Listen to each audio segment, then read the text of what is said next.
Hello everyone, आज की जो हमारी वीडियो होने वाली है reproduction in flowering plant part 2 होने वाला है।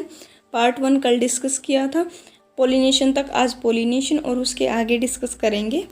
एंड कल के बारे में कुछ इम्पोर्टेंट है जो मैं डिस्कस कर दूँ यहाँ पे। जो कल वाला क्वेश्चन नंबर 11 था उसमें किसी को थोड़ी सा डाउट था, तो ये वही है कि गैमेटो गलती से पी की जगह सी जो है मैंने प्रिंट कर दिया मिस्टेक से, तो गैमेटोफाइट था वहाँ पे। तो क्वेश्चन ये था most reduced gametophyte is of, ठीक है, कि सबसे ज़्यादा रिड्यूस्ड गैमेटोफाइट किसका होता है, एंजियोस्पर्म का होता है। एंजियोस्पर्म और जिम्नोस्पर्म दोनों ही ऑप्शन में थे।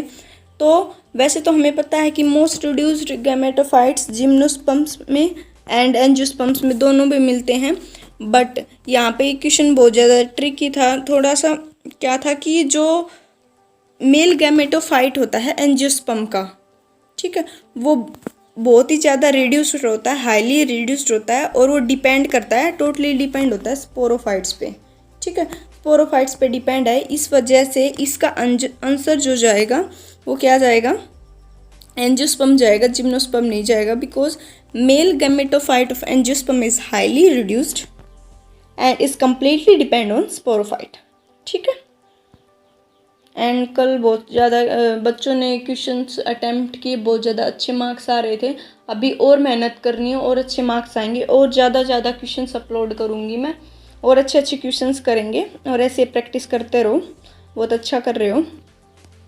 तो चलो आज की हम वीडियो स्टार्ट करते हैं।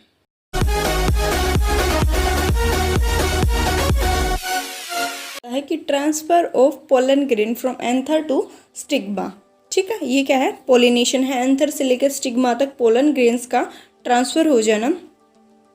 एंड पोलिनेशन 3 टाइप्स का होता है, 12th लेवल पे 3 टाइप्स का पढ़ते हैं। एनसीईआरटी भी 3 टाइप्स का डिफाइन करती है, autogamy, geitonogamy and xenogamy. Autogamy means होता है सेल्फ पोलिनेशन, ठीक है, and geitonogamy and xenogamy. Autogamy होगा सेम फ्लावर में, एंड जिटनोगैमी क्या होगा, 2 फ्लावर्स होंगे बट प्लांट क्या रहेगा, सेम।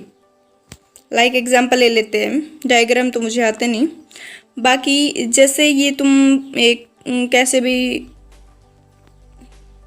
तुम मान लो, सपोज कर लो एक प्लांट है, एंड ऑटोगैमी क्या होगा कि फ्लावर अगर सेम हो, ठीक है, सेम फ्लोर में ऑटोगैमी मीन्स एक सेम फ्लोर के अंदर हो जाए। जिटनोगैमी क्या होगा, फ्लोर की जो लोकेशन है वो डिफरेंट होगी, लाइक एक फ्लोर ऊपर है, एक फ्लोर बिलो हो सकता है, तो 2 फ्लोर्स के बीच में होगा, पर प्लांट क्या रहेगा, सेम रहेगा। जीनोगैमी क्या होगी, जीनोगैमी को बोलेंगे हम क्रॉस पोलिनेशन भी बोलेंगे, जिसमें क्या होगा, डिफरेंट प्लांट्स होंगे बट स्पीसीज क्या रहेगी, सेम रहेगी।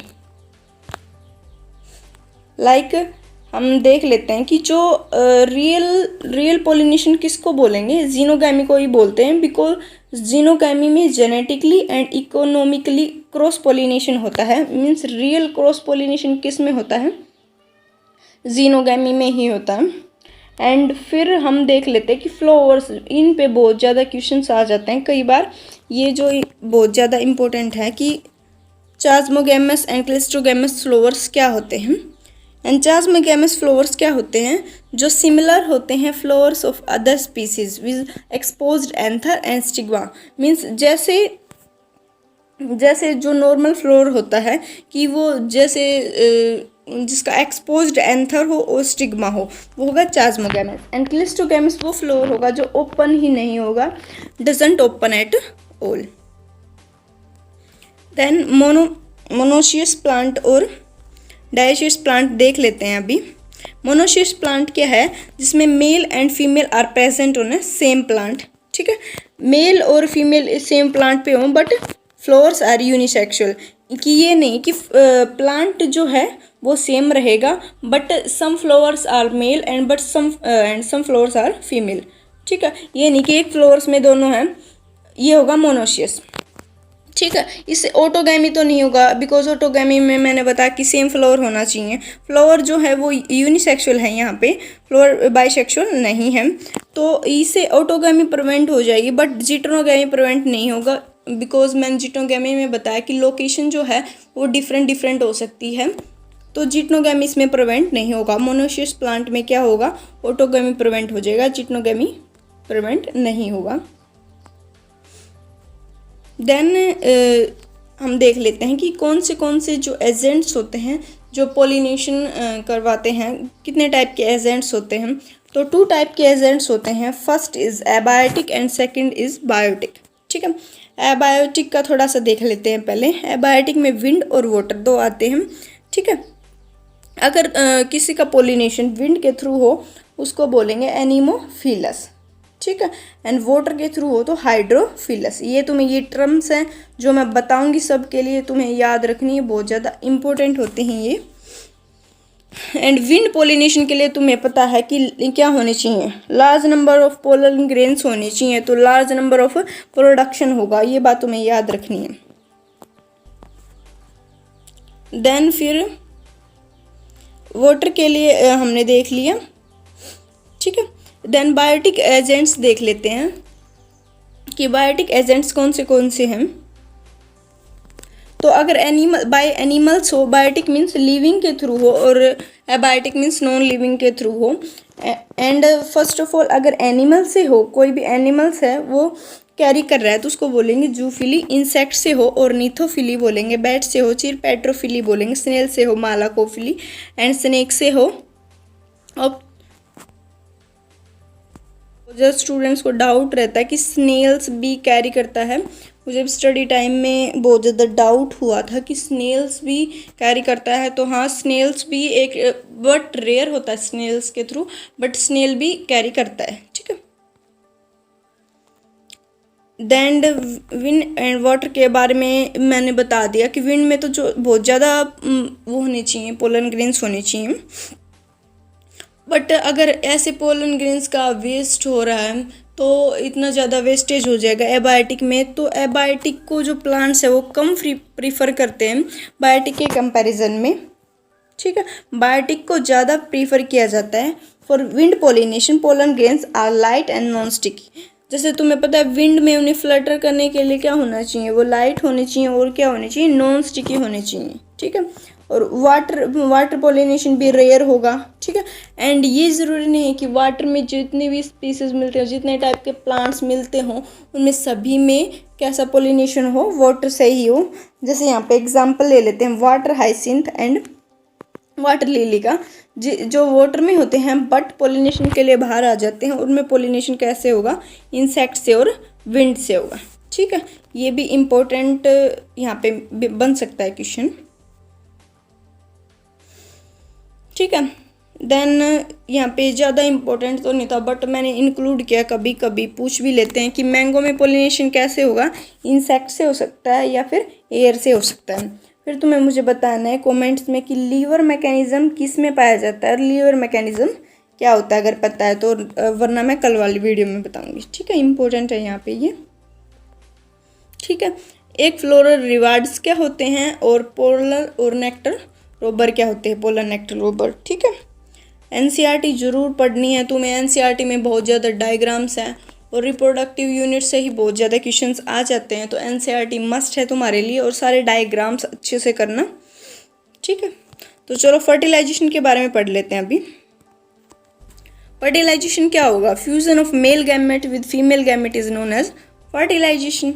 ठीक है, स्टेप्स देख लेते हैं इसका। फर्स्ट स्टेप्स क्या है, जर्मिनेशन ऑफ पोलन ग्रेन। ठीक है, सबसे पहले पोलन ग्रेन जर्मिनेट होगा, then entry of pollen tube into the ovule. अब पोलन ट्यूब किस में एंटर करेगा, ओव्यूल में। Entry of pollen tube into the embryo sac, then किस में जाएगा, एम्ब्रियो सैक में। देन क्या हो जाएगा, फ्यूजन ऑफ गैमेट्स। इसके बाद जो एनसीईआरटी ने दे रखा है, जो कि इम्पोर्टेंट भी है, वहाँ से जाके स्टडी करना है। उसकी एनसीईआरटी की जो एज इट इज़ लाइन होती है, उनसे ऐसे के ऐसे क्वेश्चन आ जाते हैं। तो एनसीईआरटी ने दे रखा है पोलन पिस्टल इंट्रैक्शन। ठीक है, कि पोलन का और पिस्टल का इंट्रैक्शन के बारे में उन्होंने काफ़ी बड़ा पैरा दे रखा है, तो वो जाके तुम्हें पढ़ना है। तो वो क्या होता है वो मैं बता देती हूँ। ठीक है, कि पोलन पिस्टल इंट्रैक्शन, कि इन दोनों का इंट्रैक्शन होगा और पिस्टिल को रिकॉग्नाइज करना होता है कि ये मतलब ये कंपेटेबल है या कंपेटेबल नहीं है। Pistil has a ability. ठीक है, पिस्टिल के पास एबिलिटी होती है to recognise that it is a right type means it is compatible और wrong type means it is non compatible. ठीक है, ये होता है पोलन पिस्टल इंटरेक्शन। देन ये जो दो टर्म्स मैं बताने जा रही हूँ उनसे बहुत ज़्यादा क्वेश्चंस आते हैं। ठीक है, बैगिंग एंड एमेस्कुलेशन। ठीक है, एमेस्कुलेशन एंड बैगिंग बहुत बार पूछा गया है नीट में भी और बीएससी नर्सिंग में भी। ठीक है, आता रहता है, बहुत इंपॉर्टेंट है। ठीक है, तो बट इससे बिल्कुल इजी सा क्वेश्चन आएगा। एमेस्कुलेशन होता क्या है कि अगर किसी के पास बाइसेक्सुअल फ्लावर है, ठीक है, if a female parent bear bisexual flower, ठीक है, तो हम उसमें से क्या करेंगे, रिमूवल ऑफ एंथर, एंथर को हम कट कर देंगे, हटा देंगे from floral but before anther dehiscence. ठीक है, उसके डेसेंस होने से पहले ही एंथर को वहाँ से रिमूव कर देना बाइसेक्सुअल फ्लोवर में से, ये क्या है, एमेस्कुलेशन है। ठीक है, इंपॉर्टेंट है ये, एनसीईआरटी से भी पढ़ना है जाके।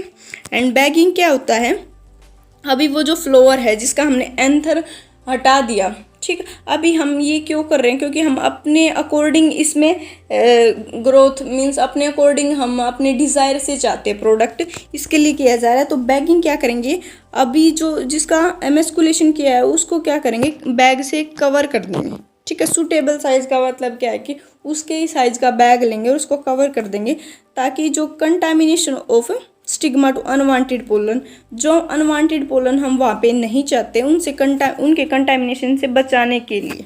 ठीक है, ये बैगिंग करेंगे हम, इम्पोर्टेंट है ये। देन पोस्ट फर्टिलाइजेशन देख लेते हैं कि पोस्ट फर्टिलाइजेशन के बाद क्या रहता है। तो first of all development of endosperm. ठीक है, तो एंडोस्पर्म का development process the embryo development. ठीक है, एम्ब्रियो तो तभी डेवलप होगा जब एंडोस्पर्म डेवलप होगा, बिकॉज एम्ब्रियो तुम्हें पता है इससे क्या लेता है, न्यूट्रिशन लेता है। ठीक है, और ये जो कि ये बहुत इंपॉर्टेंट है यहाँ पे, जो ड्रिंकिंग पोर्शन ऑफ जो हम कोकोनट लेते हैं उसमें ड्रिंकिंग पोर्शन क्या होता है, न्यूक्लियर एंडोस्पर्म है, और एडिबल पोर्शन क्या है, सेलुलर एंडोस्पर्म है। ये बहुत बार क्वेश्चन आ चुका है कि एडिबल पोर्शन क्या है, सेलुलर एंडोस्पर्म है या फिर न्यूक्लियर एंडोस्पर्म है। ठीक है, या फिर edible portion of coconut is also known as, ऐसे करके इससे बहुत बार क्वेश्चन आते हैं। तो याद रखना है कि ड्रिंकिंग पोर्शन क्या होता है, न्यूक्लियर एंडोस्पर्म होता है, और एडिबल पोर्शन क्या होता है, सेलुलर एंडोस्पर्म होता है। कोकोनट की बात चल रही है। देन जो एम्ब्रियो होगा उसकी पोजीशन बता दूं कि एम्ब्रियो डेवलप होगा माइक्रोपाइलर एंड पे of embryo sac where zygote is situated. ठीक है, जाइगोट जहाँ पे था वहीं पे क्या डेवलप हो जाएगा, एम्ब्रियो डेवलप हो जाएगा। And most zygote divide only after a certain amount of endosperm is formed. मैंने तुम्हें बताया कि मोस्ट जाइगोट क्या करेंगे, तभी डेवलप होंगे जब कुछ एंडोस्पर्म डेवलप हो चुका होता है, बिकॉज उनको क्या लेना है, उससे न्यूट्रिशन लेना है। एक और इम्पोर्टेंट टॉपिक है यहाँ पे जो आता है, मॉर्फो में भी आता है, मॉर्फो से बहुत ज़्यादा कनेक्टेड है चैप्टर। तो मॉर्फो में भी आता है कि जो ग्रास एम्ब्रियो होता है उससे रिलेटेड, कि ग्रास जो कोटिलेडोन होता है उसको क्या बोलते हैं, वहाँ पे भी दे रखा है। ग्रास कोटिलेडोन को बोलेंगे स्कैटुलम। ठीक है, शील्ड शेप्ड होता है। ग्रास कोटिलेडोन को हम बोलेंगे स्कैटुलम, जो कि शील्ड शेप होता है, and is situated towards one side. ठीक है, और ये क्या रहेगा, वन साइड में सिचुएटेड रहता है ऑफ एम्ब्रियोनल एक्सिस। ठीक है, ग्रास का अलग से टॉपिक भी दे रखा है दोनों चैप्टर्स में। अगर तुम हर चीज़ को एक दूसरे से रिलेट कर पाओगे एनसीईआरटी में, कि हर चीज़ तुम्हें याद रहेगी, ये चीज़ वहाँ पे भी है, ये चीज़ यहाँ पे भी है, तुम्हें बिल्कुल एज इट इज़ एनसीईआरटी की एवरी लाइन याद रहेगी, तो तुम ये मानो बहुत ज़्यादा कर रहे हो, बहुत अच्छे मार्क्स आएंगे। जब मेरा टाइम था तो मुझे एनसीईआरटी का as it is line to line भी याद था, कि ये लाइन यहाँ पे है, ये लाइन वहाँ पे है, ऐसे कनेक्ट कर सकते। तो कनेक्शन करो, हर चीज़ को कनेक्ट करो। ये सारी चीज़ें एक दूसरे से मिलके ही बनी हैं। हमें अलग अलग चैप्टर डिवाइड करके दे दिए जाते हैं, पर ऐसा नहीं होता, सारी चीज़ एक ही होती हैं। ठीक है, तो ये ग्रास का जो है अलग से टॉपिक दे रखा है, बहुत ज़्यादा इंपॉर्टेंट है, वहाँ भी इससे क्वेश्चन आते हैं। तो लोअर एंड पे, इसके लोअर एंड पे embryonal axis as radicle and root cap is in coleorhiza and coleoptile मिलते हैं, ठीक है। Root cap is enclose, root cap किसके अंदर एनक्लोज होगी, कोलियोराइजा के अंदर, ठीक है। The portion of embryonal axis above the level of attachment of scutellum is epicotyl, ठीक है। एपिकोटाइल इसमें वो एक पोर्शन होता है, इसको जाके पूरा अच्छे से पढ़ना, ग्रास की बिल्कुल अलग से दे रखा है।